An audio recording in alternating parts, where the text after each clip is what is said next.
Hello, good morning, friends. I am Dr. Paras Patel, consultant diabetologist practicing in Ahmedabad since 5 years. My clinic is located at Paladi, that is Health or a Medical Clinic.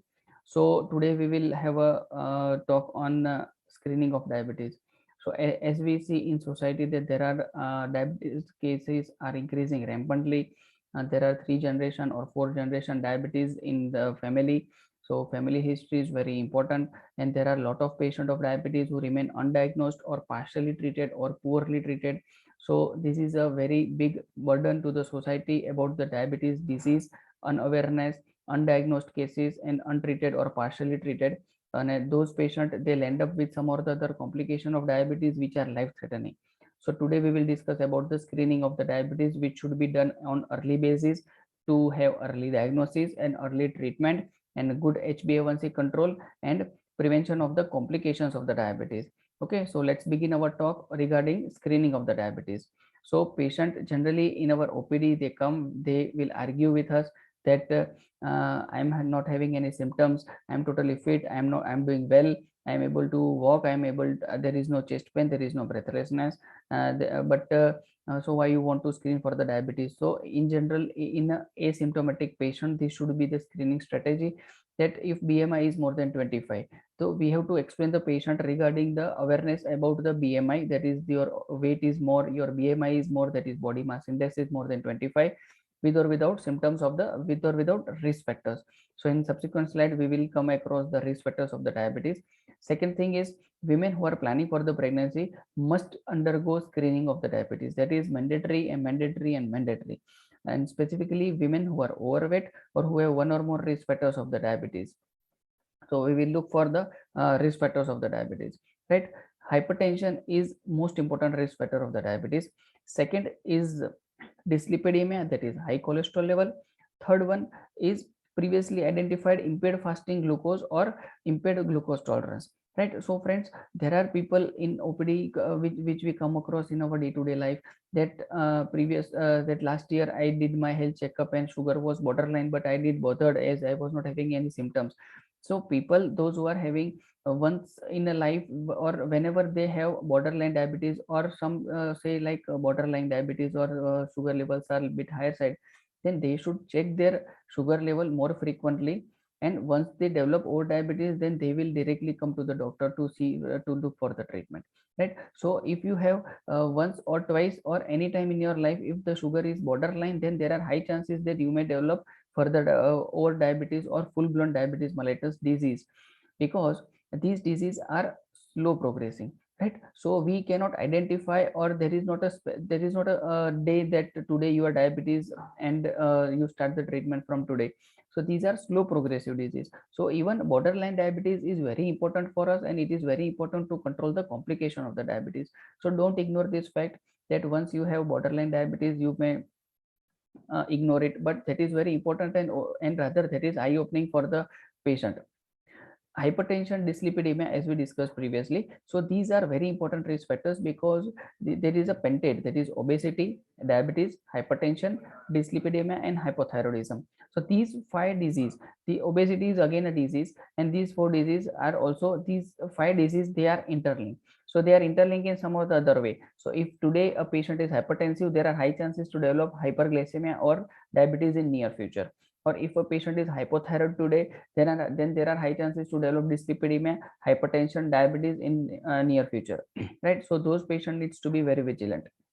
Then in female, if there is history of gestational diabetes, so after conceiving, after starting of the pregnancy, if sugar levels are on higher side, then we label it as a gestational diabetes, and there are chances that after delivery, female or mother will become normotensive after some time. But then in those patients, there are high chances that they will develop sugar or hyperglycemia in near future. So that is more important, specifically delivery of a baby with birth weight more than 4.5 kgs, right? So those patients need specific screening strategies on frequent basis.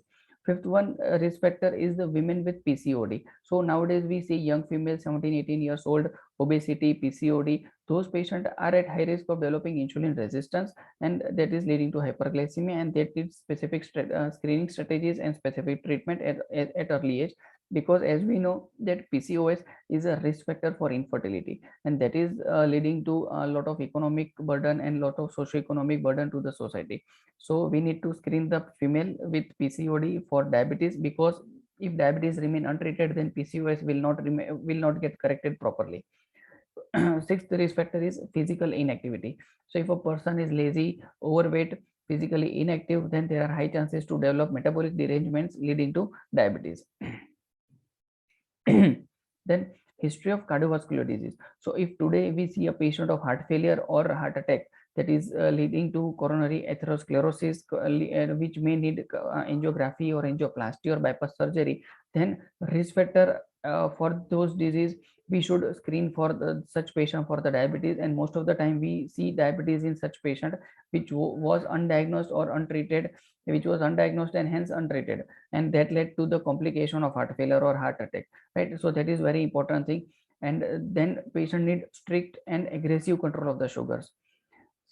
Very important risk factor is family history of diabetes. So nowadays, friends, we see many people like in second generation, third generation, and even fourth generation also. So all the fourth generation people, they have diabetes in their families, right? So as the disease runs in the family, that is quite often and that is quite obvious. So if your father is diabetes, if you are asymptomatic, you better check your sugar levels. There are high chances for you to develop the sugar in a near future. Okay, and as the disease runs in family, the disease will come early in the next generation. So that is very important. So don't wait that if I'll become 70 years or 80 years, then I will do my health checkup, then I will do the screening of the diabetes. You can literally go to the laboratory, literally go to the doctor to check the sugar levels. So you can do the random blood sugar, that will take 2 to 3 seconds to give you the report. If it is normal, you can leave it, but screening of diabetes is very important. Then family history of cardiovascular disease or dyslipidemia. Again, that is a very important risk factor.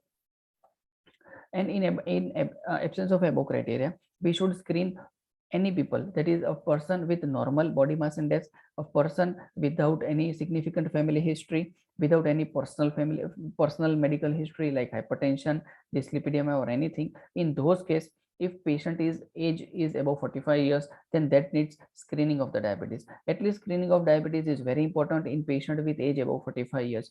So this how we can pick up these people in general mass, in general population. So if patient is there, if relative is accompanying, if we can ask a direct question to the relative that what is your age, if he is 45 plus, then we should ask the next question, are you know that you are diabetic or not, or have you checked your sugar levels anytime in your life?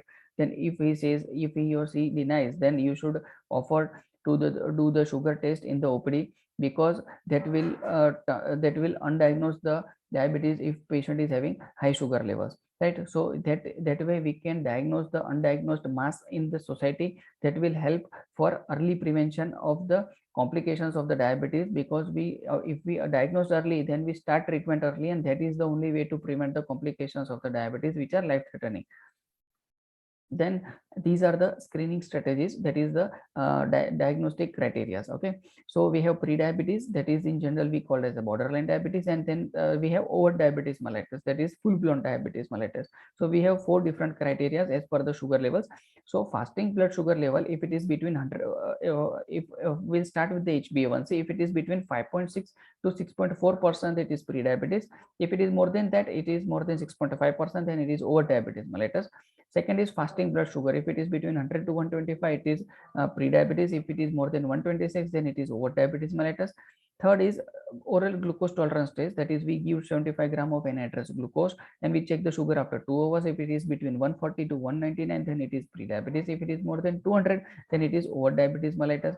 The fourth criteria is we look for the symptoms of the diabetes with random blood sugar. This doesn't apply for the pre-diabetes, but if it is random blood sugar is more than 200, that is over diabetes mellitus, but along with the symptoms of diabetes, that is polyuria, that is excessive urine output, then polydipsia, that is excessive water intake, then polyphagia, that is excessive hunger, then weakness and weight loss. So 3P and 2Ws, these are the symptoms of the diabetes. So symptoms of diabetes with random blood sugar is more than 200, then that is diabetes or diabetes mellitus. So these are the 4 criteria. So either one is enough to label as pre-diabetes or over diabetes mellitus. That is very important. So if a person comes after having food, then you can go for random blood sugar. If a person comes to the OPD, or if we see any person in camp or in our OPD in fasting state, then we can do the fasting blood sugar. That also it will level. If it is below 100, fasting is below 100, then we have to not worry, then patient is free from the diabetes or pre-diabetes. But if fasting is between 100 to 125, then also it is pre-diabetes, and that needs proper treatment and proper guidance. If it is more than 126, then it is over diabetes mellitus, which needs definite treatment. Thank you so much.